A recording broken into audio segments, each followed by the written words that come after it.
20년 후 재벌가 이사회실 문이 열렸습니다.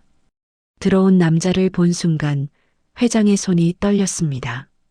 그 얼굴, 그 눈빛, 회장은 알았습니다. 자신이 20년 전 쫓아낸 그 아이가 심판자가 되어 돌아왔다는 것을요. 잠시 침묵. 이것은 복수가 아니었습니다. 이것은 심판이었습니다. 2004년 겨울이었습니다. 서울 한남동 대저택. 대한민국 10대 재벌 중 하나인 한성그룹 회장의 집이었죠. 그날 밤 그 저택의 후문으로 한 여자가 10살쯤 되어 보이는 아이의 손을 잡고 들어왔습니다. 여자의 이름은 이미선. 한때 회장의 비서였고 그의 아이를 낳았던 여자였습니다. 아이의 이름은 강민준. 회장 한철수의 핏줄이지만 세상에 알려지지 않은 아들이었습니다. 이미선은 힘겹게 그 집 문턱을 넘었습니다.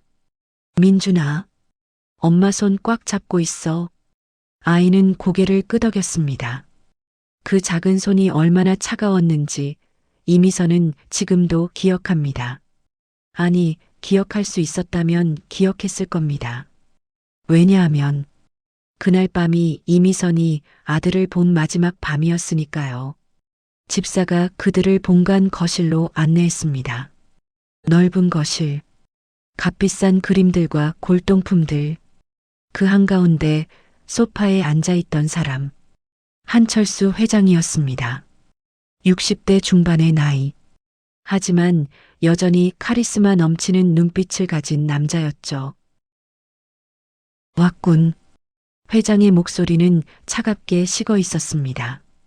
회장님. 이미선이 떨리는 목소리로 입을 열었습니다. 정말 마지막입니다. 민준이를 이 아이만은 제대로 된 환경에서 키워주실 수. 입 닥쳐. 회장이 손을 들어 제지했습니다. 내가 이미 몇 번을 말했나. 그 아이는 내 자식이 아니라고.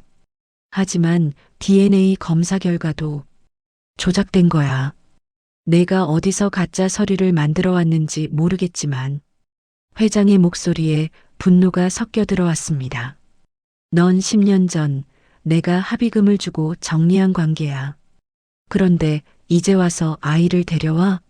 돈이 더 필요한 거야? 이미선의 얼굴이 창백해졌습니다. 그게 아니라 저는 진짜 시끄러워. 회장이 소리쳤습니다. 그 순간 옆방 문이 열렸습니다. 20대 후반의 남자가 나왔습니다. 한철수의 장남 한지훈이었습니다. 아버지, 무슨 일이세요? 아무것도 아니다. 들어가 있거라. 저 여자는 누구고 저 아이는? 지훈이 민준을 바라봤습니다. 그리고 잠시 멈칫했습니다. 아이의 얼굴, 어딘가 낯익은 얼굴이었습니다. 설마, 지훈의 눈빛이 변했습니다. 아버지, 저 아이가 내 상관할 바 아니야. 들어가. 회장의 목소리가 커졌습니다. 하지만 이미 늦었습니다. 또 다른 방에서 사람들이 나왔습니다. 차남 한지성, 삼남 한지우, 그리고 본부인 최서연까지. 여보, 무슨 소라니. 최서연이 거실로 들어오다가 이미선을 보고 멈췄습니다. 당신, 저 여자가 누구죠? 냉랭한 목소리였습니다. 회장이 이마를 짚었습니다. 당신은 들어가 있어. 내가 처리할 테니. 처리? 저 아이를 보니 대충 짐작이 가는데요. 최서연이 민준을 날카롭게 쳐다봤습니다. 저 애가 당신의 숨겨둔 자식인 거죠? 공기가 얼어붙었습니다. 장남 지훈이 황급히 말했습니다. 어머니, 진정하세요. 아직 진정하라고? 저딴 여자가 당신 아이를 데려와서 집안을 망신시키는데? 최서연의 목소리가 떨렸습니다. 분노와 모욕감이 뒤섞인 목소리였죠. 이미선이 고개를 숙였습니다.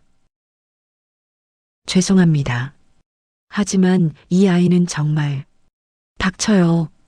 최서연이 소리쳤습니다. 당신 같은 여자가 어떻게 감히 이 집 문턱을 넘어. 당장 나가요. 부인, 제발. 아이만은. 아이, 그게 진짜 우리 핏줄인지 어떻게 알아요? 당신이 어디서 주워온 애를 데려와서 DNA 검사 결과가 있습니다. 이미선이 가방에서 서류를 꺼냈습니다. 하지만 회장이 그것을 낚아챘습니다. 그리고 찢어버렸습니다. 이런 조작된 서류 따위, 서류 조각들이 바닥에 흩어졌습니다. 민주는 그것들을 바라봤습니다. 말없이 조용히 그 작은 손이 주먹을 쥐고 있었습니다. 이미선이 무릎을 꿇었습니다. 회장님, 제발이요. 저는 이제 얼마 못 삽니다. 모두가 숨을 죽였습니다. 무슨 소리야? 회장이 인상을 찌푸렸습니다. 최장암 말기입니다. 6개월, 길어야 1년이라고 했어요. 이미선의 목소리가 떨렸습니다. 그래서 왔습니다. 제가 죽으면 이 아이는 갈 곳이 없어요. 친척도 없고 의지할 사람도 없습니다. 그건 내 문제지, 내 문제가 아니야. 회장이 냉정하게 말했습니다. 회장님, 됐어. 보안팀 불러. 이 여자 내보내. 회장이 손을 들었습니다. 이미선이 회장의 바지를 붙잡았습니다. 안 돼요. 제발, 제발 이 아이만은. 나. 회장이 발로 이미선을 밀쳤습니다. 이미선이 바닥에 넘어졌습니다. 그 순간 민준이 움직였습니다. 10살 아이가 회장 앞으로 걸어갔습니다. 저는 아무것도 원하지 않습니다. 작지만 또렷한 목소리였습니다. 회장이 아이를 내려다봤습니다.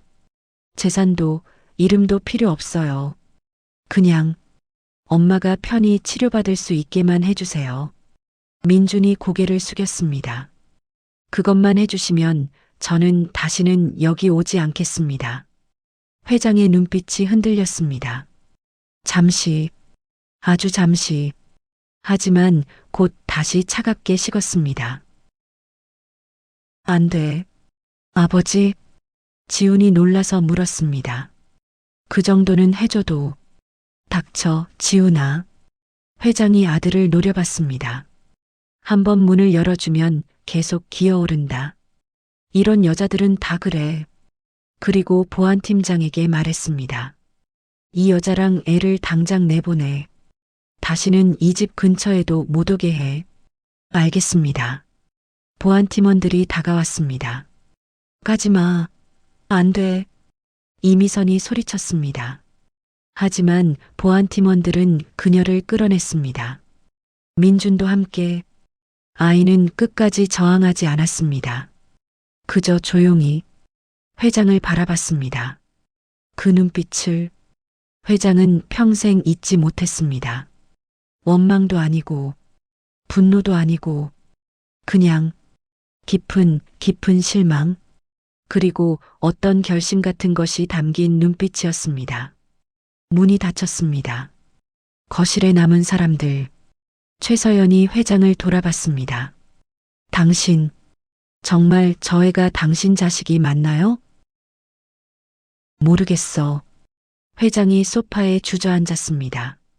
하지만 인정할 수는 없어. 지금 인정하면 모든 게 무너져. 무너지는 게 뭐가 있어요? 혼외 자식 하나쯤이야. 하나쯤?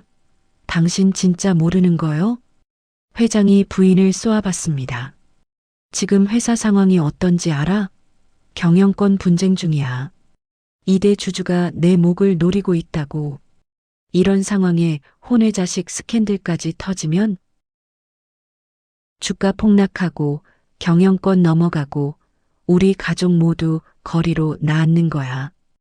회장이 한숨을 쉬었습니다. 그러니까 저 여자와 아이는 없던 일로 해야 해. 최서연이 입술을 깨물었습니다. 알겠어요. 그리고 돌아섰습니다. 세 아들도 각자 방으로 돌아갔습니다. 장남 지훈만 잠시 뒤를 돌아봤습니다. 저 아이 눈빛이 왠지 모를 불안감이 들었습니다. 하지만 그도 곧 고개를 저으며 방으로 들어갔습니다. 그렇게 그날 밤은 지나갔습니다. 그날 밤 민준과 이미선은 쫓겨났습니다. 후문 밖 차가운 겨울바람이 불었습니다. 이미선은 길바닥에 주저앉아 울었습니다. 미안해. 민준아. 엄마가 미안해. 민준은 엄마의 등을 쓰다듬었습니다. 괜찮아요, 엄마. 괜찮을 리가 없잖아. 엄마가 너를 제대로 지켜주지도 못하고 우리 집으로 가요. 민준이 엄마의 손을 잡았습니다. 같이 가요. 두 사람은 버스를 타고 집으로 돌아왔습니다.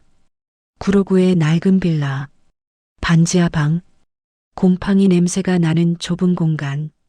하지만 그곳이 그들의 집이었습니다. 이미선은 그날 밤부터 몸져 누웠습니다. 암은 그녀를 빠르게 갉아먹었습니다. 병원비는 없었습니다. 치료는커녕 진통제도 제대로 먹지 못했습니다. 민주는 학교를 그만뒀습니다. 그리고 일을 시작했습니다. 10살 아이가 할 수 있는 일, 전단지 돌리기, 심부름, 재활용품 줍기, 무엇이든 했습니다. 민준아, 학교는 가야지. 이미선이 침대에 누운 채 힘없이 말했습니다. 괜찮아요, 엄마. 나중에 가면 돼요. 그래도 엄마 약 먹어야 해요. 민준이 컵에 물을 따라 엄마에게 건넸습니다. 이미선은 아들의 손을 꽉 잡았습니다. 미안해. 정말 미안해. 미안하지 않아요. 민준이 씩 웃었습니다. 엄마는 나한테 미안할 게 하나도 없어요. 그 웃음에 이미선은 또 울었습니다. 3개월이 지났습니다. 이미선의 상태는 더 나빠졌습니다. 이제 일어나지도 못했습니다. 민주는 더 많은 일을 했습니다. 밤에는 편의점 앞에서 택배를 날랐습니다. 새벽에는 전통시장에서 짐을 날랐습니다. 학교에 가지 않는 아이. 어른들은 수군거렸지만 민주는 신경 쓰지 않았습니다. 그에게 중요한 건 하나뿐이었으니까요. 엄마가 조금이라도 편하게 지내는 것. 어느 날 밤 민준이 집에 돌아왔을 때 이미선이 침대에서 손짓했습니다. 민준아, 이리 와봐. 목소리가 거의 들리지 않았습니다. 민준이 달려가 엄마 손을 잡았습니다. 엄마가 너한테 해줄 말이 있어. 지금은 쉬어요, 엄마. 말하지 마요. 아니야. 지금 안 하면 못해. 이미선이 힘겹게 숨을 쉬었습니다. 민준아, 너는 원망하지 마. 엄마, 저 사람들을 원망하지 마. 그 사람들도 나름의 이유가 있었을 거야. 엄마, 대신 잘 살아. 너는 꼭 잘 살아야 해. 이미선의 손에 힘이 빠졌습니다. 엄마를 위해서가 아니라 너를 위해서 행복해야 해. 알았지? 네. 민준의 목소리가 떨렸습니다. 엄마, 사랑해. 이미선이 마지막 미소를 지었습니다. 그리고 그녀의 손이 축 늘어졌습니다. 엄마. 민준이 엄마를 흔들었습니다. 하지만 이미선은 대답하지 않았습니다. 2005년 3월 15일, 이미선은 그렇게 세상을 떠났습니다. 장례식은 초라했습니다. 병원 영안실 한 구석, 조문객도 없었습니다. 민주는 혼자서 엄마를 보냈습니다. 화장터, 하얀 연기가 하늘로 올라갔습니다. 민주는 그것을 하염없이 바라봤습니다. 11살 소녀는 그날 진짜로 혼자가 되었습니다. 친척도 없고 의지할 사람도 없고 아무것도 없었습니다. 구청 직원이 다가왔습니다. 어린이, 혹시 연락할 보호자 있니? 없어요.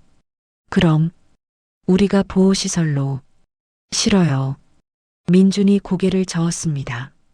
저 혼자 살 수 있어요. 하지만 넌 미성년자야. 혼자 살 수는 할 수 있어요. 민준의 눈빛이 단단했습니다. 제발 저 좀 내버려 두세요. 구청 직원은 난감한 표정을 지었지만 결국 고개를 끄덕였습니다. 알겠다. 하지만 무슨 일 있으면 연락해야 해. 알았지? 네. 민주는 그렇게 다시 혼자가 되었습니다. 반지하 방으로 돌아왔습니다. 엄마가 눕던 침대. 민주는 그 위에 조용히 앉았습니다. 그리고 처음으로 울었습니다. 소리 없이 긴 밤이 지나갔습니다. 11살 민주는 진짜 혼자가 되었습니다. 엄마가 남긴 건 거의 없었습니다. 빚만 200만 원, 방 보증금 300만 원, 그리고 낡은 옷까지 몇 벌. 민주는 먼저 빚을 갚기로 했습니다. 편의점, 음식점, 공사장. 11살이 할 수 있는 일을 모두 했습니다. 사람들은 이상한 눈으로 봤습니다. 야, 학교는? 안 가요. 부모님은? 없어요. 즉, 사람들은 혀를 찼지만 그뿐이었습니다. 민준에게 관심을 가진 사람은 없었습니다. 그렇게 1년이 지났습니다. 민준은 빚을 다 갚았습니다. 그리고 이사를 했습니다. 더 싼 고시원으로 월 20만 원, 3평도 안 되는 공간. 하지만 민준에게는 충분했습니다. 12살. 민준은 검정고시를 준비했습니다. 낮에는 일하고 밤에는 공부했습니다. 독학이었습니다. 도서관에서 책을 빌려 공부했습니다. 수학, 국어, 영어, 사회, 과학. 처음엔 어려웠습니다. 하지만 민주는 포기하지 않았습니다. 엄마가 그랬잖아. 잘 살아야 한다고. 그 말이 민준을 지탱했습니다. 2006년 민주는 초등학교 검정고시에 합격했습니다. 2007년 중학교 검정고시 합격. 2009년 고등학교 검정고시 합격. 15살에 고졸 학력을 얻었습니다. 하지만 대학은 갈 수 없었습니다. 돈이 없었으니까요. 등록금을 낼 여유가 없었습니다. 민주는 다른 길을 찾았습니다. 군대. 18살이 되자마자 입대했습니다. 2012년 민주는 육군에 자원 입대했습니다. 군대에서 민주는 달라졌습니다. 체력이 좋아졌습니다. 정신도 더 단단해졌습니다. 그리고 무엇보다 생각할 시간이 많았습니다. 나는 앞으로 뭘 해야 하나? 어떻게 살아야 하나? 저 사람들에게 나는 무엇이었나? 민주는 군대에서 특기를 살렸습니다. 정보 처리 분야로 지원했습니다. 컴퓨터를 독학으로 공부했습니다. 밤마다 프로그래밍 책을 읽었습니다. 코딩을 배웠습니다. 다른 병사들이 잠을 잘 때 민주는 노트북을 켜고 공부했습니다. 상병 때 민주는 부대 전산망 개선 프로젝트에 투입되었습니다. 그의 실력을 알아본 지휘관이 발탁한 것이었습니다. 이병, 내가 짠 코드 깔끔하던데 어디서 배웠어? 독학입니다. 독학? 진짜? 네. 지휘관은 감탄했습니다. 전역하면 뭐 할 거야? 아직 모르겠습니다. 내 실력이면 대기업도 갈 수 있겠는데? 민주는 대답하지 않았습니다.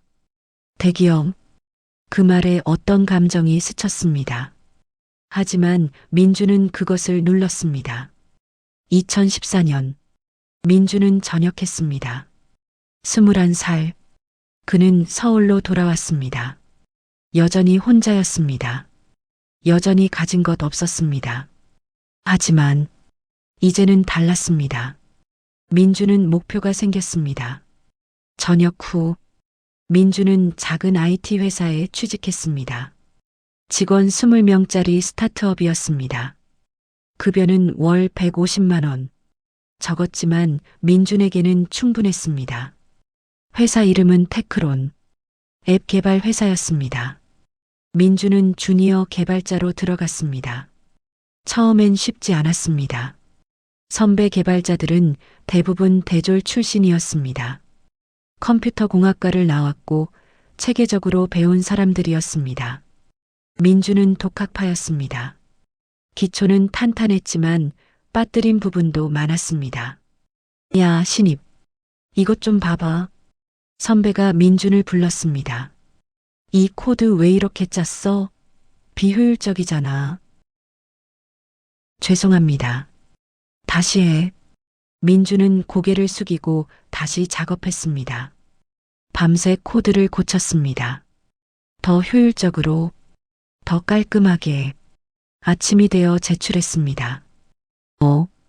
이건 괜찮네. 선배가 고개를 끄덕였습니다. 너 이거 언제 고친 거야? 어젯밤에요. 밤새 한 거야? 네. 선배는 민준을 다시 봤습니다. 너 독하네. 민준은 대답하지 않았습니다. 독한 게 아니었습니다. 그냥 살아남는 법을 알았을 뿐이었습니다. 6개월이 지났습니다. 민준은 팀 내에서 인정받기 시작했습니다. 계속 오전 803. 그의 코드는 정확했습니다. 버그가 거의 없었습니다. 그리고 빨랐습니다. 야, 민준아. 이거 내가 맡아줄래? 대리가 프로젝트를 넘겼습니다. 중요한 클라이언트야. 실수하면 안 돼. 알겠습니다. 민준은 프로젝트를 완벽하게 끝냈습니다. 클라이언트가 만족했습니다. 이 친구 누구야? 실력 좋은데? 신입입니다. 신입? 진짜? 경력 몇 년 된 사람 같은데? 민준의 이름이 회사 내에 알려지기 시작했습니다. 하지만 민준은 그것에 만족하지 않았습니다. 그는 더 배워야 했습니다. 퇴근 후 민준은 온라인 강의를 들었습니다. 주말에는 도서관에서 책을 읽었습니다. AI, 빅데이터, 블록체인, 새로운 기술들을 공부했습니다. 2015년 민준은 회사를 옮겼습니다. 더 큰 회사로. 급여는 월 250만 원. 중견 IT 기업이었습니다. 그곳에서 민준은 더 큰 프로젝트를 맡았습니다. 정부 발주 프로젝트, 대기업과의 협업 프로젝트. 민준은 그 모든 것을 해냈습니다. 그리고 배웠습니다. 대기업이 어떻게 돌아가는지, 재벌들이 어떤 방식으로 사업을 하는지, 계약서는 어떻게 쓰는지, 법은 어떻게 피해가는지. 민준은 그 모든 것을 보고, 듣고, 기억했습니다. 저 사람들의 세계는 이렇게 돌아가는구나. 민준은 차가운 눈으로 관찰했습니다. 2016년 민준은 또다시 회사를 옮겼습니다. 이번에는 외국계 IT 기업. 급여는 월 400만 원. 영어도 배웠습니다. 외국인 동료들과 일하면서 자연스럽게 익혔습니다. 민준의 영어는 빠르게 늘었습니다. 회의에서 발표하고, 해외 클라이언트와 미팅하고, 글로벌 프로젝트를 이끌었습니다. 그의 이름은 업계에서 조금씩 알려졌습니다. 강민준? 그 친구 실력 좋던데? 어느 대학 나왔어? 검정고시래. 검정고시? 진짜? 응. 독학파야. 근데 실력은 KAIST 출신보다 나아. 사람들은 민준을 신기하게 봤습니다. 하지만 민준은 여전히 조용했습니다. 사람들과 어울리지 않았습니다. 회식도 거의 참석하지 않았습니다. 민준 씨, 오늘 회식인데? 죄송합니다. 먼저 들어가겠습니다. 또, 너 맨날 안 오잖아. 바빠서요. 민준은 웃으며 돌아섰습니다. 그리고 집으로 돌아와 다시 공부했습니다. 경영학, 회계학, 법학. 그는 IT만 공부하지 않았습니다. 기업을 이해하기 위해 경영을 공부했습니다. 돈의 흐름을 알기 위해 회계를 공부했습니다. 허점을 찾기 위해 법을 공부했습니다. 2017년 민주는 24살이 되었습니다. 그리고 큰 결심을 했습니다.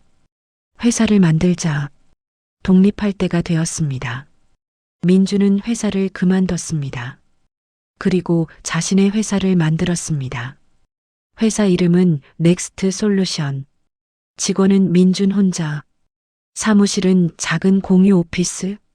자본금은 5천만 원. 그동안 모은 돈 전부였습니다. 민준의 사업 아이템은 AI 기반 데이터 분석 솔루션이었습니다. 기업들의 데이터를 분석해주는 프로그램. 당시에는 생소한 분야였습니다. 하지만 민주는 확신이 있었습니다. 앞으로 데이터가 핵심이 될 거야.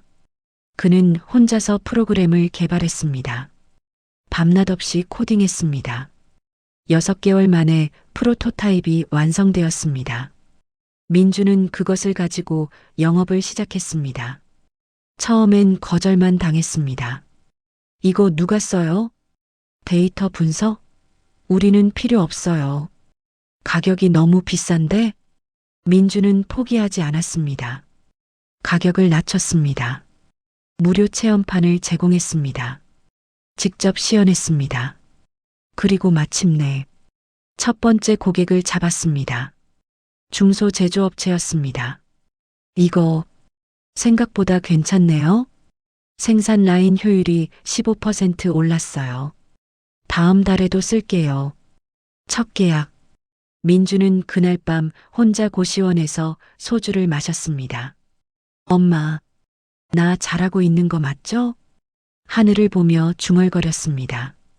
2019년 고객이 늘었습니다. 10개, 20개, 50개. 입소문이 났습니다. 강민준이라는 사람 알아? 데이터 분석 프로그램 진짜 좋던데. 민주는 직원을 뽑았습니다. 개발자 2명, 영업 1명. 작지만 팀이 만들어졌습니다. 매출은 연 5억. 적은 돈이 아니었습니다. 민주는 그 돈으로 회사를 키웠습니다. 더 큰 사무실로 이사했습니다.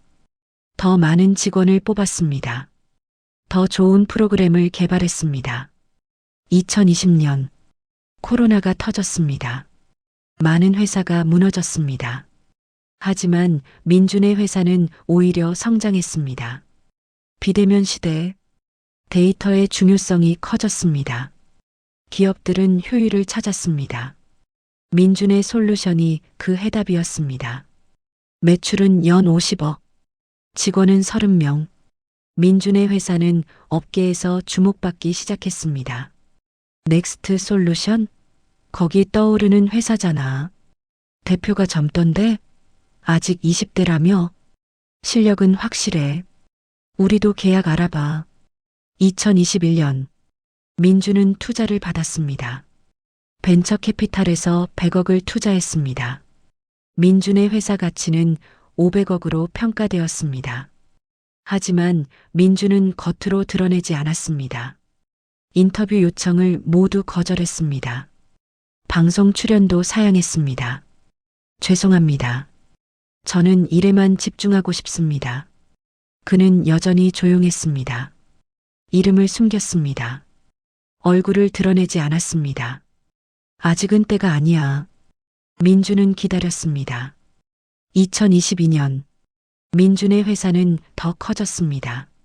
매출 200억, 직원 100명, 업계 5위 안에 드는 기업이 되었습니다. 그리고 민주는 조용히 다른 일을 준비했습니다. 그는 개인적으로 정보를 모았습니다. 한성그룹에 대한 정보, 회장 한철수, 장남 한지훈, 차남 한지성, 삼남 한지우. 그들이 어떤 사업을 하는지, 어떤 거래를 하는지, 어떤 약점이 있는지. 민주는 사람을 고용했습니다. 사설 탐정, 회계사, 변호사. 그들을 통해 정보를 수집했습니다. 합법적인 방법으로 공개된 자료들, 법원 기록, 신문 기사, 재무제표, 민주는 그 모든 것을 분석했습니다. 그리고 발견했습니다. 허점이 있어 한성그룹은 거대했습니다. 하지만 완벽하지 않았습니다. 비자금, 분식회계, 하도급 갑질, 불법 승계, 민주는 그 모든 증거를 모았습니다. 조용히, 천천히, 아무도 모르게 2023년 민주는 29살이 되었습니다. 그리고 마침내 준비가 끝났습니다. 이제 시작할 때야. 민주는 거울을 봤습니다. 그곳에는 더 이상 10살 소년이 없었습니다. 단단한 얼굴, 차가운 눈빛, 준비된 심판자가 서 있었습니다. 민주는 본격적으로 움직였습니다. 그의 첫 번째 목표는 한성그룹의 약점을 더 깊이 파고드는 것이었습니다. 민주는 내부자를 접촉했습니다. 한성그룹에서 일하다 부당하게 해고된 사람들, 불합리한 대우를 받은 협력업체 사장들, 그들을 하나하나 만났습니다. 안녕하세요. 강민준입니다. 누구시죠? 넥스트 솔루션 대표입니다. 한성그룹과 관련된 일로 찾아뵙습니다. 민주는 조심스럽게 말을 꺼냈습니다. 제가 듣기로 한성그룹에서 부당한 일을 겪으셨다고. 사람들은 경계했습니다. 뭐하러 그걸 캐내려고 하는 거죠? 복수하려는 겁니다. 민준이 솔직하게 말했습니다. 저도 그들에게 당한 사람입니다. 그들을 무너뜨리고 싶습니다. 무너뜨린다고요? 네. 하지만 혼자서는 불가능합니다. 증거가 필요합니다. 민주는 명함을 건넸습니다. 도와주실 수 있습니까? 어떤 사람은 거절했습니다. 싫어요. 이미 충분히 당했어요. 더는 엮이고 싶지 않아요. 민주는 억지로 붙잡지 않았습니다. 알겠습니다. 혹시 마음이 바뀌시면 연락 주세요. 하지만 어떤 사람은 동의했습니다. 도와드리죠. 저도 그 사람들 때문에 인생이 망가졌어요. 감사합니다. 민주는 그들에게서 내부 문서를 받았습니다. 이메일, 계약서, 녹취록, 모두 결정적인 증거들이었습니다. 민주는 그것들을 정리했습니다. 법적으로 문제없는 것만 골랐습니다. 불법으로 얻은 증거는 법정에서 무효가 되니까요. 3개월이 지났습니다. 민준의 손에는 방대한 자료가 모였습니다. 한성그룹의 비자금 조성 내역, 10년간 1,000억 원, 분식회계 증거, 매출 부풀리기, 부채 숨기기, 하도급 갑질 증거, 협력업체의 부당한 단가 인하 강요, 불법 승계 정황, 세금 탈루하며 재산 자녀에게 이전. 민주는 이 자료들을 변호사에게 보여줬습니다. 이 정도면 기소 가능한가요? 변호사는 자료를 꼼꼼히 검토했습니다. 충분합니다. 검찰이 이걸 보면 움직일 겁니다. 하지만 상대가 재벌이잖아요. 그래도 증거가 이 정도면 피할 수 없어요. 요즘 검찰도 재벌 봐주기 어려운 분위기거든요. 민주는 고개를 끄덕였습니다. 그럼 준비하겠습니다. 언제 공개할 건가요? 조금 더 기다려야 합니다. 민준의 눈빛이 차가웠습니다. 타이밍이 중요합니다. 그 무렵 한성그룹은 평온했습니다. 회장 한철수는 여전히 건재했습니다. 70이 넘은 나이였지만 경영 일선에서 물러나지 않았습니다. 장남 한지우는 부회장이 되어 있었습니다. 후계 구도는 확실했습니다. 차남 한지성은 계열사 하나를 맡았습니다. 삼남 한지우는 해외 법인을 담당했습니다. 세 아들 모두 잘 나가고 있었습니다. 어느 날 한성그룹 이사회, 올해 실적이 좋습니다. 한지훈이 보고했습니다. 매출 10조, 영업이익 8천억입니다. 잘했어. 한철수 회장이 만족스럽게 고개를 끄덕였습니다. 이 정도면 업계 5위권 안에 들겠군. 네, 회장님. 앞으로도 방심하지 말고. 알겠습니다. 회의가 끝나고 한지우는 아버지 방으로 들어갔습니다. 아버지, 한 가지 보고 드릴 게 있습니다. 뭔데? 최근 이상한 움직임이 포착됐습니다. 이상한 움직임? 누군가 우리 회사 정보를 캐고 있습니다. 전직 직원들을 접촉하고 협력업체를 만나고 한철수의 눈빛이 날카로워졌습니다. 누군가가 아직 정체는 모릅니다. 다만 넥스트 솔루션이라는 회사와 연관이 있는 것 같습니다. 넥스트 솔루션? 그게 뭔데? 중견 IT 기업입니다. 데이터 분석 전문 회사죠. 한철수는 생각에 잠겼습니다. 왜 그런 회사가 우리를? 모르겠습니다. 더 조사해 보겠습니다. 그래, 철저히 파악해. 한지훈이 나갔습니다. 한철수는 창밖을 바라봤습니다. 왠지 모를 불안감이 들었습니다. 누군가 우리를 노리고 있어. 하지만 곧 고개를 저었습니다. 별일 아니겠지. 우리는 한성그룹이야. 한편 민주는 다음 단계를 준비하고 있었습니다. 그는 한성그룹의 주주구조를 파악했습니다. 회장 일가가 30% 보유, 기관 투자자 40%, 개인 투자자 30%, 민주는 개인 투자자들을 공략하기로 했습니다. 그는 조용히 한성그룹 주식을 사모았습니다. 자신의 돈으로, 회사 돈이 아닌 개인 재산으로. 민주는 그동안 모은 돈이 꽤 있었습니다. 회사 지분 매각으로 받은 돈, 급여로 모은 돈, 투자 수익, 총 200억 원. 민주는 그 돈으로 한성그룹 주식 1%를 매입했습니다. 조금씩 눈에 띄지 않게 여러 명의로 분산해서 아무도 눈치채지 못했습니다. 1% 적지만 발언권은 생겨 민주는 주주총회에 참석할 권리를 얻었습니다. 그리고 기다렸습니다. 2024년 3월 한성그룹 정기 주주총회가 열렸습니다. 민주는 참석하지 않았습니다. 대리인을 보냈습니다. 강민준 씨를 대리하여 왔습니다. 아, 네. 확인됐습니다. 들어가시죠. 대리인은 조용히 뒤쪽에 앉았습니다. 주주총회는 평범하게 진행되었습니다. 실적 보고, 이사 선임, 배당 결정, 모두 회장 측 안대로 통과되었습니다. 민준의 대리인은 아무 말도 하지 않았습니다. 그저 지켜봤습니다. 회의가 끝나고 대리인은 민준에게 보고했습니다. 별다른 변수는 없었습니다. 알겠습니다. 민준은 고개를 끄덕였습니다. 다음 주주총회 때는 내가 직접 가야겠어. 민준은 마지막 준비를 했습니다. 그는 언론사를 접촉했습니다. 안녕하세요. 넥스트 솔루션 강민준입니다. 아, 강 대표님. 무슨 일로 연락하셨어요? 한성그룹 관련해서 제보할 게 있습니다.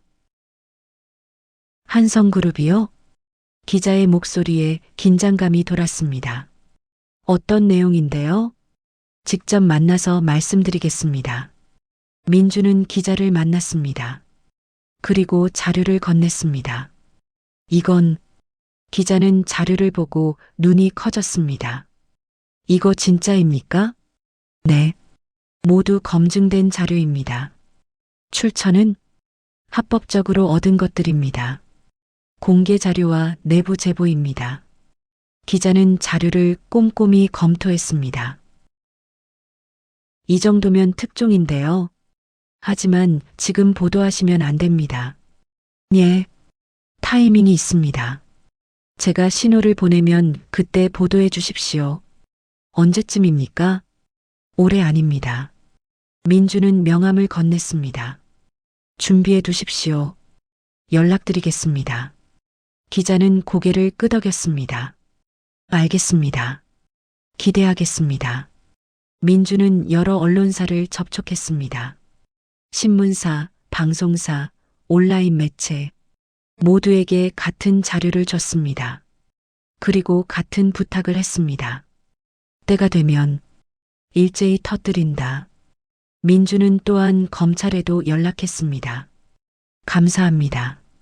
제보 접수하겠습니다. 익명으로 부탁드립니다. 알겠습니다. 민주는 모든 준비를 마쳤습니다. 이제 남은 건 하나.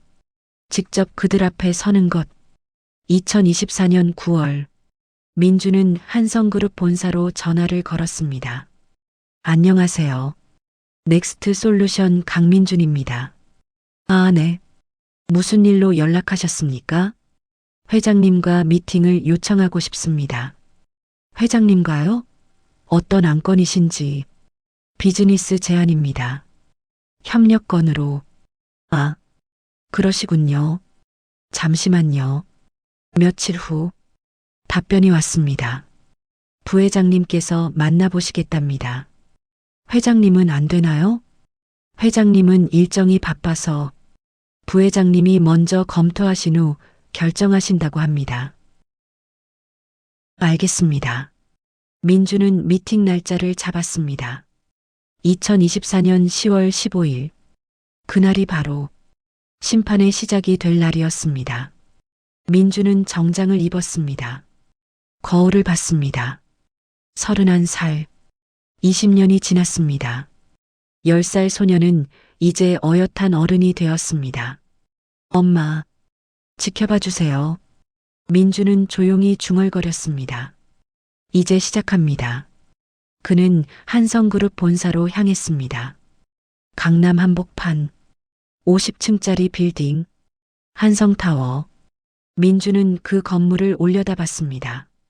20년 전, 그는 이 건물 근처에도 오지 못했습니다.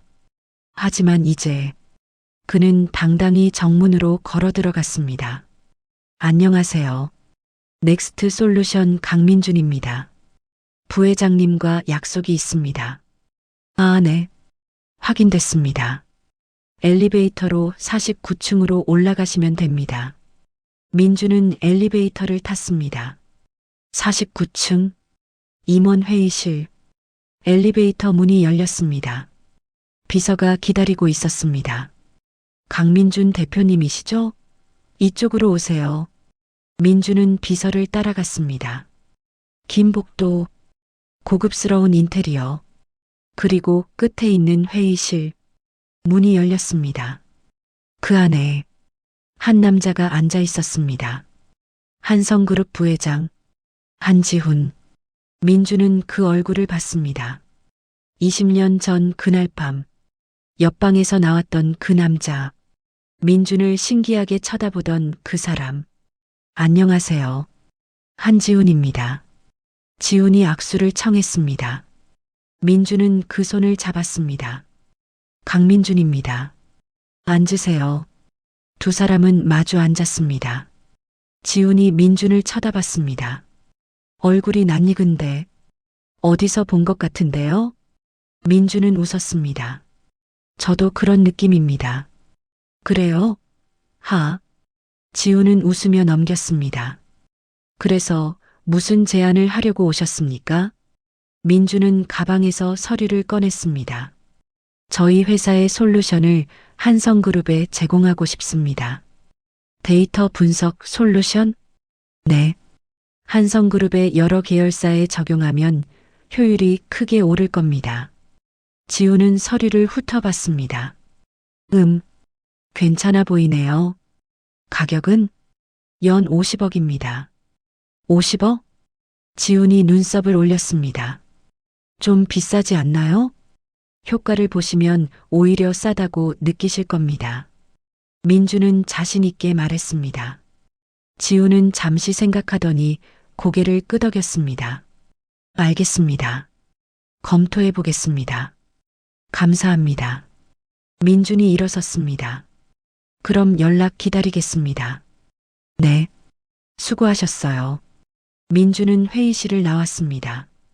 그리고 엘리베이터를 계속 오전 821 탔습니다.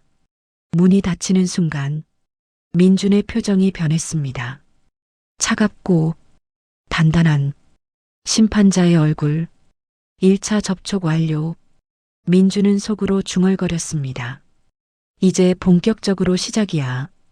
한성그룹은 민준의 제안을 받아들였습니다. 계약서 검토 완료했습니다. 진행하시죠. 지훈이 연락을 해왔습니다. 감사합니다. 민준은 계약을 체결했습니다.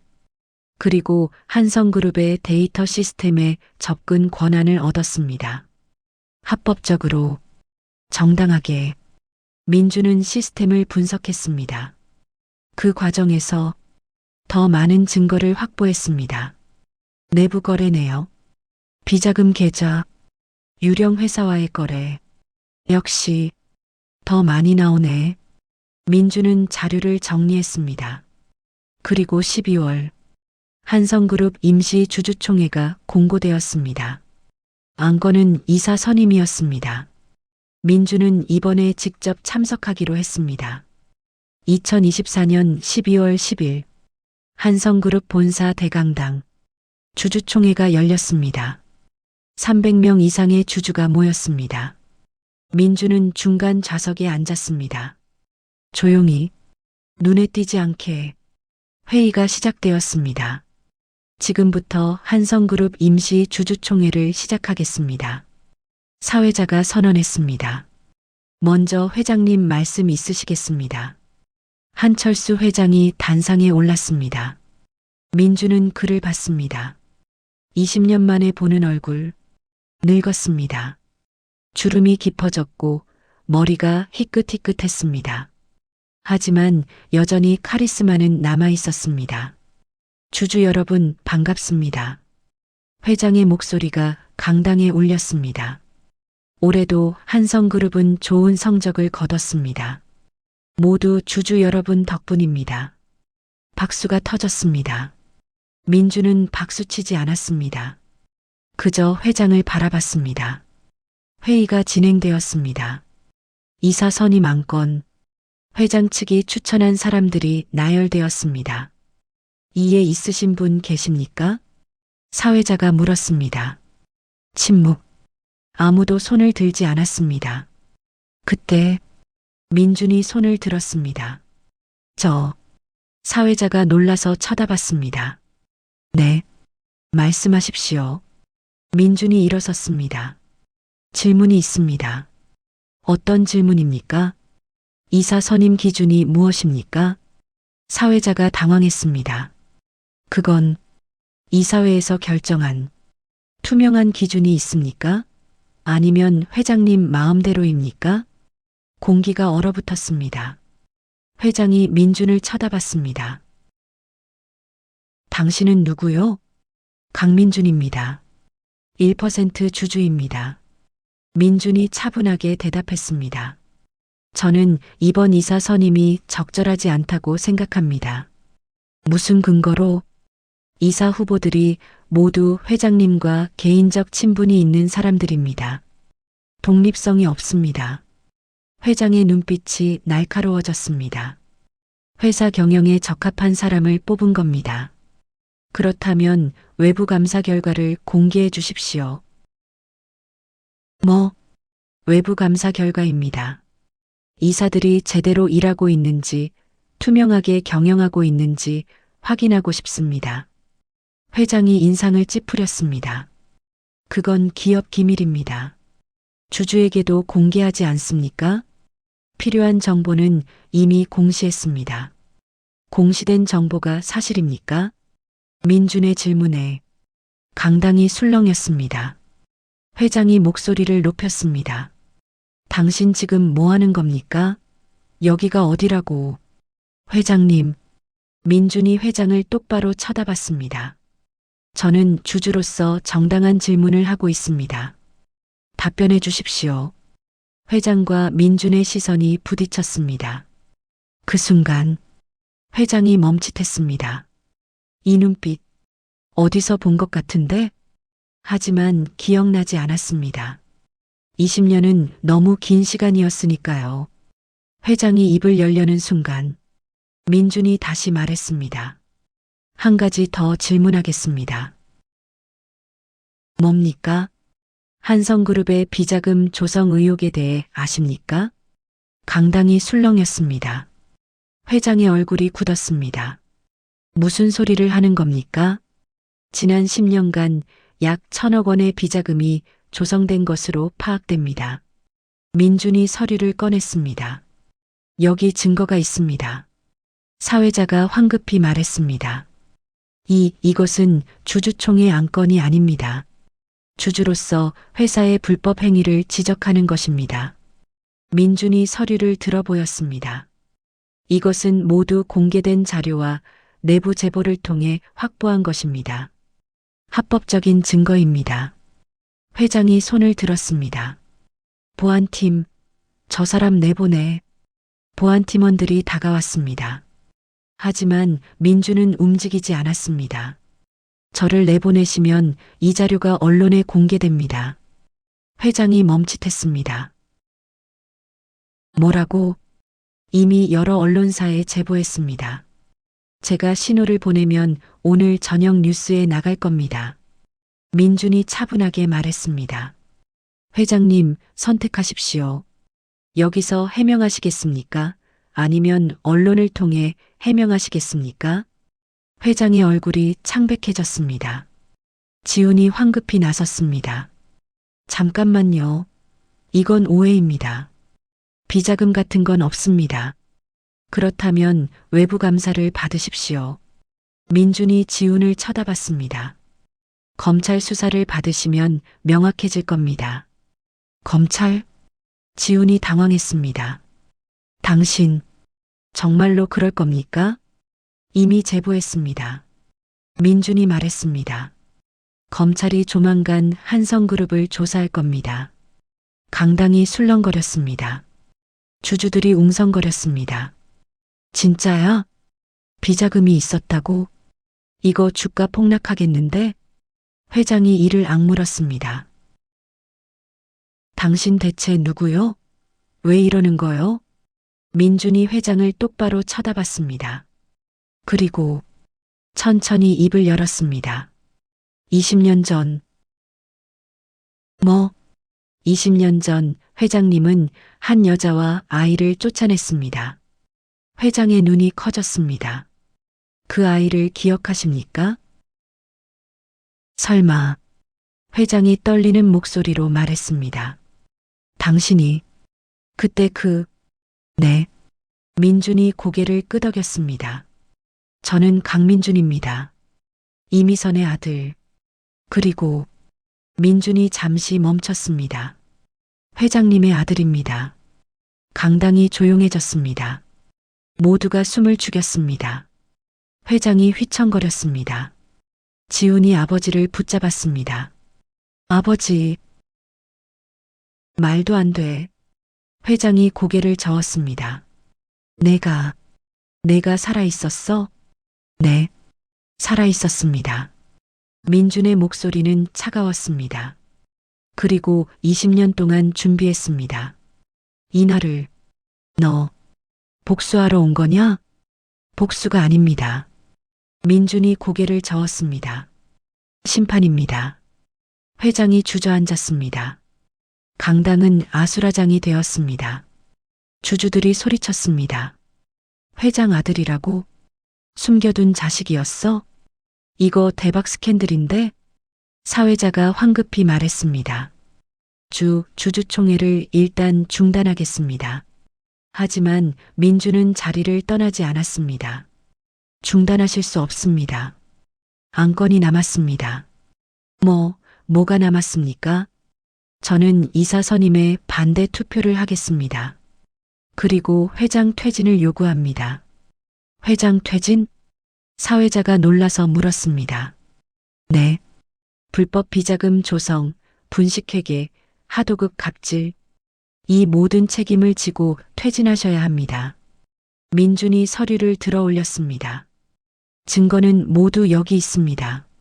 주주 여러분, 확인하시겠습니까? 주주들이 웅성거렸습니다. 어떤 주주가 소리쳤습니다. 보여줘요. 확인하겠습니다. 민주는 서류를 나눠줬습니다. 주주들이 그것을 보고 경악했습니다. 이게 진짜야? 1,000억 비자금? 분식회계까지? 지훈이 다급하게 말했습니다. 이건 조작된 자료입니다. 믿지 마십시오. 조작이 아닙니다. 민준이 차분하게 말했습니다. 모두 공인회계사를 통해 검증한 자료입니다. 법정에서도 유효한 증거입니다. 회장이 민준을 노려봤습니다. 내가 정말 내 아들이냐? DNA 검사를 하시겠습니까? 민준이 반문했습니다. 20년 전 찢어버린 그 검사를 다시 하시겠습니까? 회장이 말을 잃었습니다. 주주총회는 중단되었습니다. 하지만 민준이 뿌린 씨앗은 이미 싹을 틔우고 있었습니다. 그날 저녁 모든 언론이 일제히 보도했습니다. 한성그룹 비자금 의혹, 회장 숨겨둔 아들, 폭로로 복귀, 20년 만에 복수국, 재벌가 심판 시작. 기사가 쏟아졌습니다. 민준이 제공한 자료가 그대로 보도되었습니다. 한성그룹 주가는 폭락했습니다. 하루 만에 20% 하락, 시가총액 2조 원이 증발했습니다. 회장은 긴급 기자회견을 열었습니다.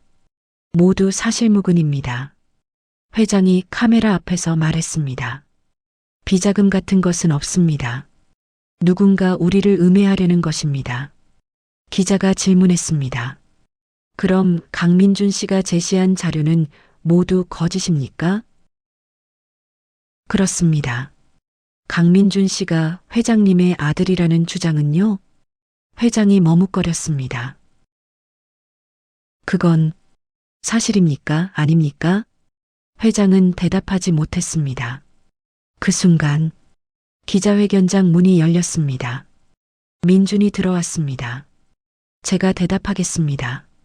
모든 카메라가 민준에게 돌아갔습니다. 강민준 씨, 여기서 뭐 하는 겁니까?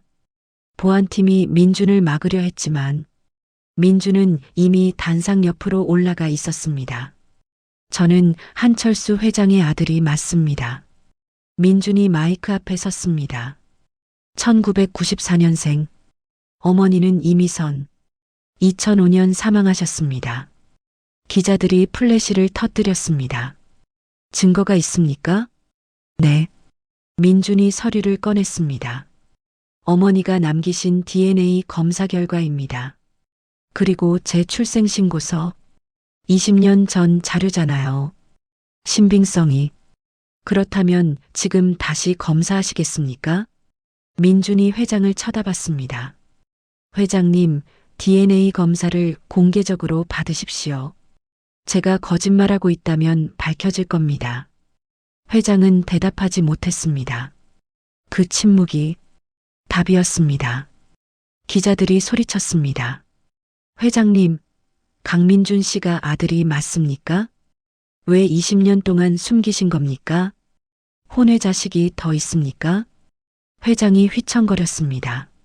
민준은 그를 바라봤습니다. 회장님, 20년 전 저와 어머니를 쫓아내셨을 때를 기억하십니까? 회장이 고개를 들었습니다. 그의 눈에 두려움이 가득했습니다. 저는 그날을 잊은 적이 없습니다. 민준의 목소리가 강당에 울렸습니다. 어머니가 무릎 꿇고 빌었을 때 저는 10살이었습니다.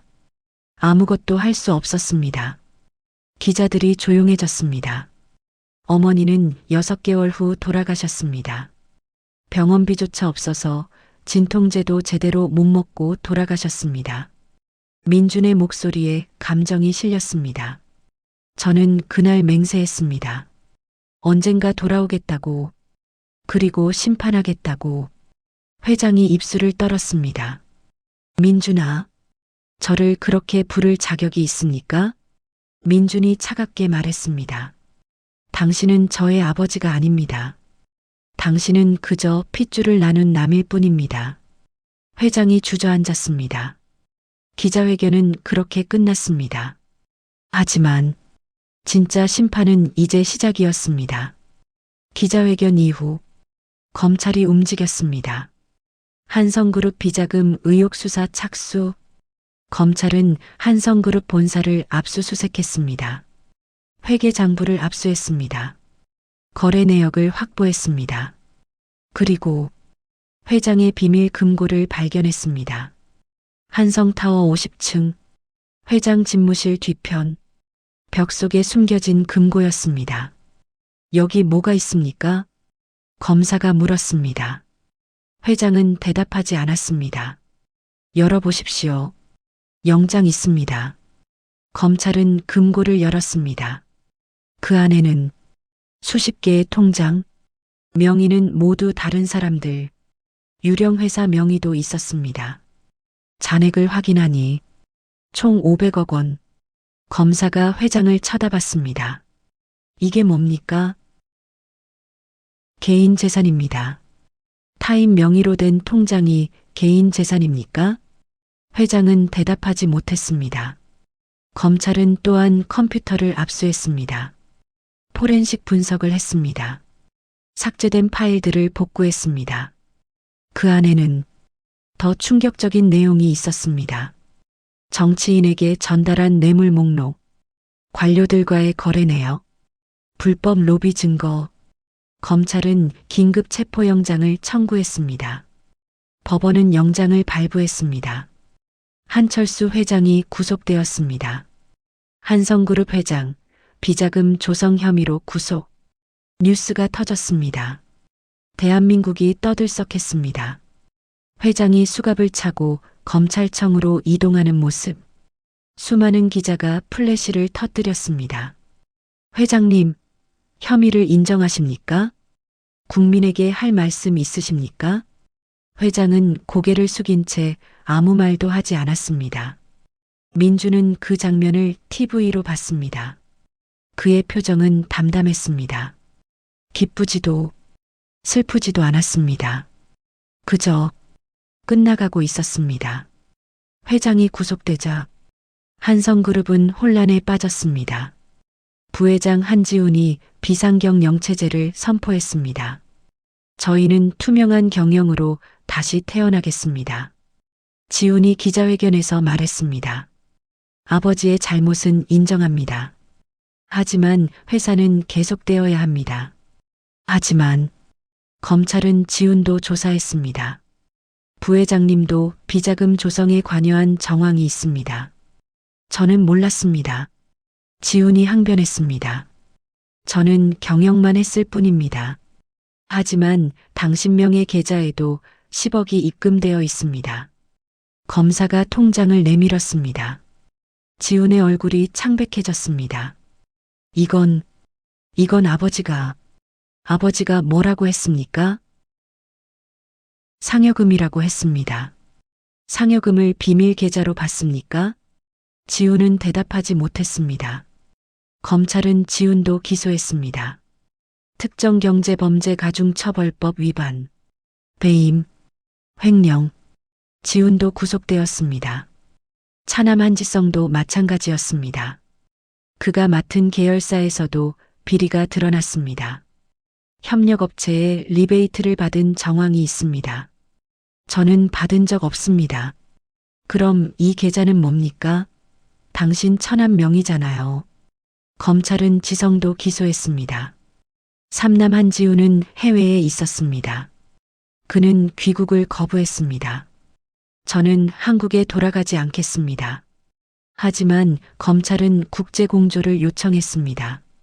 지우도 결국 송환되었습니다. 한성그룹의 삼형제 모두 구속되었습니다. 언론은 이를 재벌가의 몰락이라고 보도했습니다.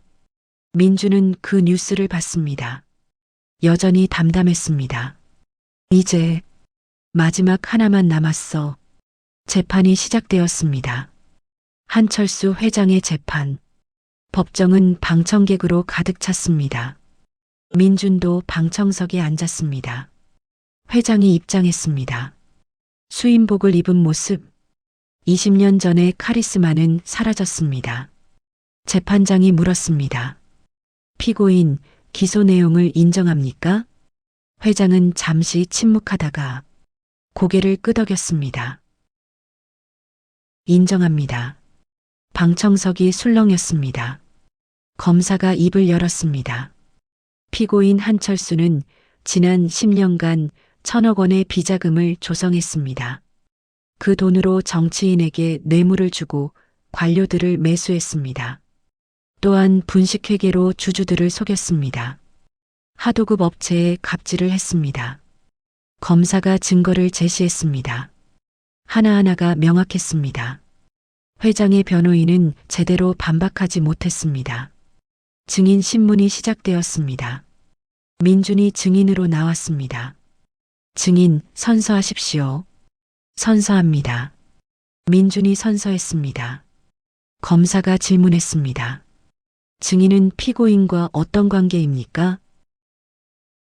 생물학적 아들입니다. 하지만 피고인은 증인을 인정하지 않았죠? 네. 왜 그랬다고 생각합니까? 민준이 회장을 쳐다봤습니다. 자신의 권력을 지키기 위해서였다고 생각합니다. 증인이 이번 사건을 제보한 이유는 무엇입니까? 민준이 잠시 생각하다가 대답했습니다. 정의를 위해서였습니다. 복수가 아니라 복수도 있었습니다. 민준이 솔직하게 말했습니다. 하지만 그것보다 중요한 건 잘못된 것을 바로잡는 것이었습니다. 검사가 고개를 끄덕였습니다. 증인은 어머니를 잃고 혼자 20년을 살아왔습니다. 힘들지 않았습니까? 힘들었습니다. 민준의 목소리가 떨렸습니다.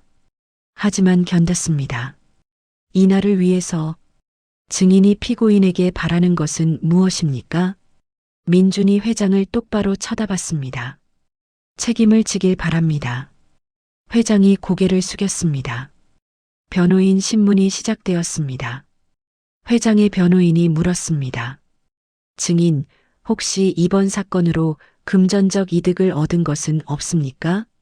없습니다. 한성그룹 주식 가치가 떨어져서 이득을 본 것은? 저는 한성그룹 주식을 보유하고 있었습니다. 오히려 손해를 봤습니다. 변호인이 당황했습니다. 그럼 정말 복수만을 위해? 복수가 아니라 심판입니다. 민준이 차분하게 말했습니다. 잘못된 계속 오전 824 것을 바로잡는 것입니다. 재판은 계속되었습니다. 3개월간의 공판. 모든 증거가 제시되었습니다. 모든 증인이 나왔습니다. 그리고 마침내 선고일이 다가왔습니다. 선고 공판. 법정은 또 한 번 10,000원이었습니다. 민주는 같은 자리에 앉았습니다. 회장이 입장했습니다.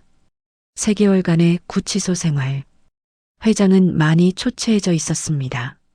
재판장이 선고문을 읽기 시작했습니다. 피고인 한철수에 대한 판결을 선고합니다. 모두가 숨을 죽였습니다.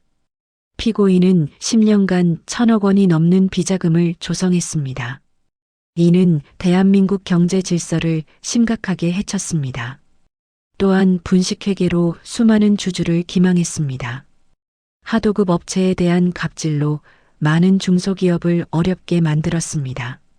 재판장이 잠시 멈췄습니다. 피고인의 범행은 계획적이고 지능적이었습니다. 반성의 기미도 충분하지 않습니다.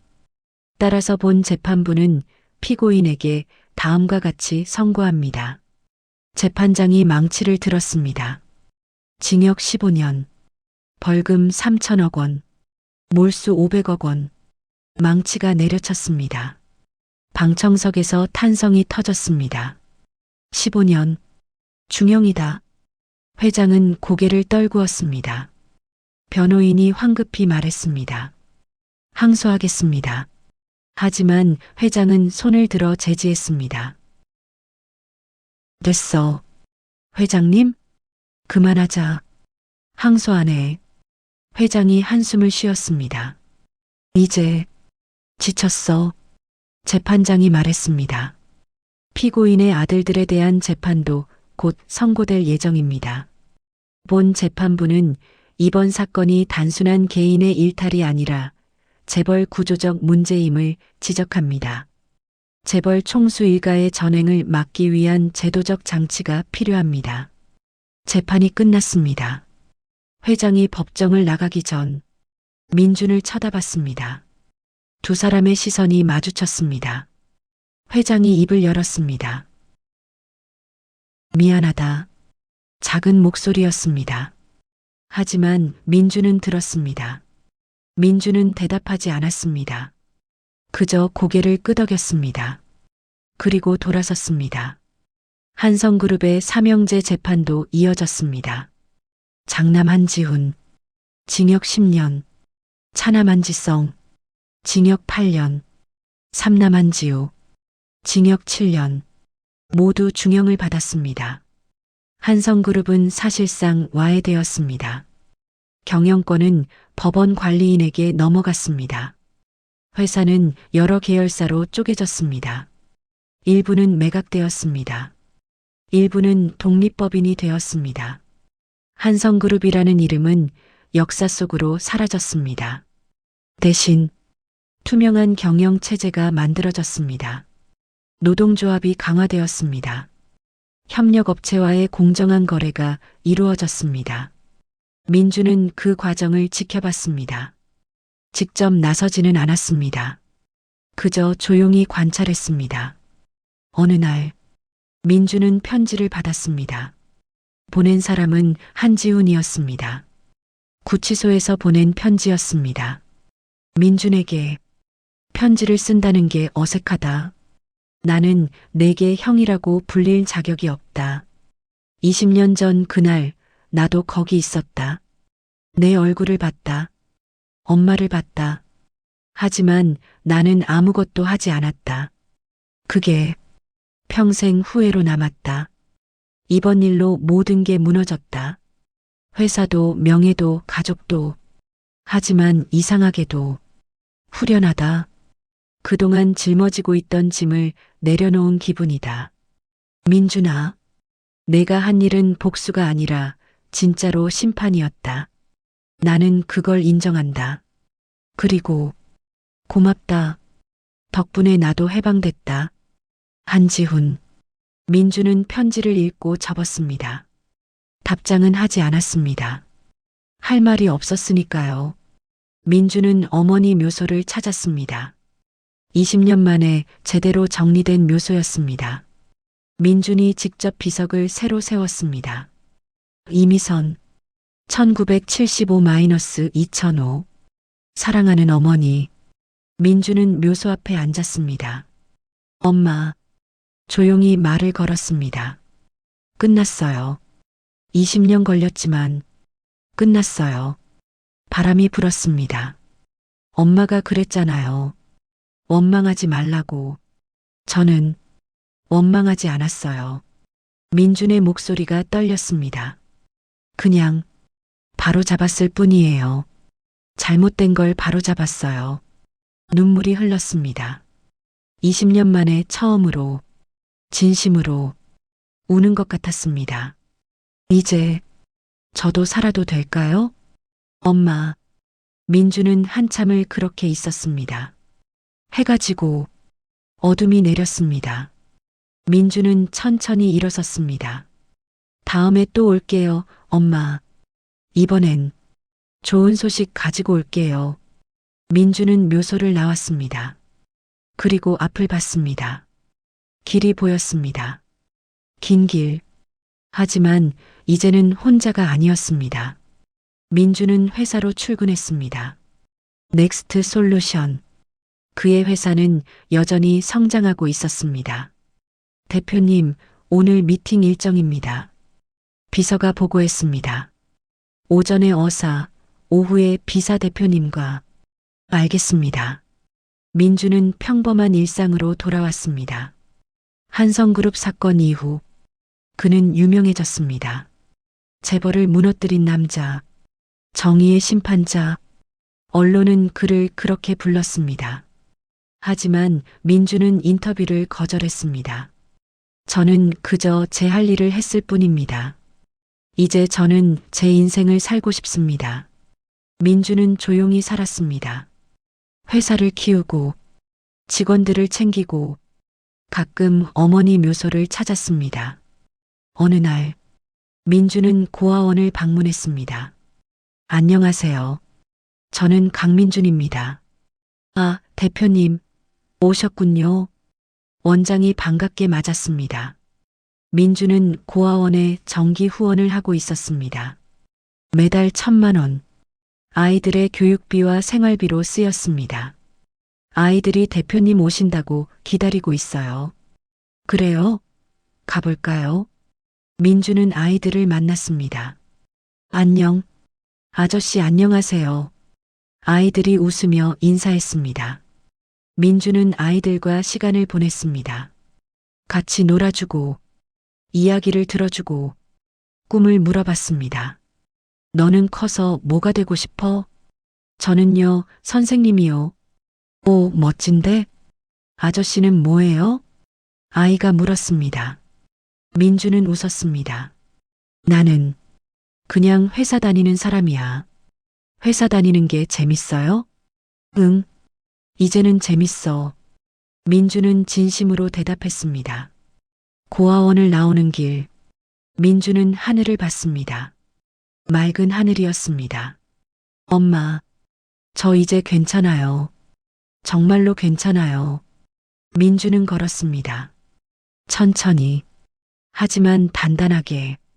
그의 앞에는 긴 길이 펼쳐져 있었습니다. 이제 그 길은 복수의 길이 아니었습니다. 심판의 길도 아니었습니다. 그저 인생의 길이었습니다. 민주는 그 길을 걸어가기로 했습니다. 끝. 댓글 남겨주세요. 감사합니다.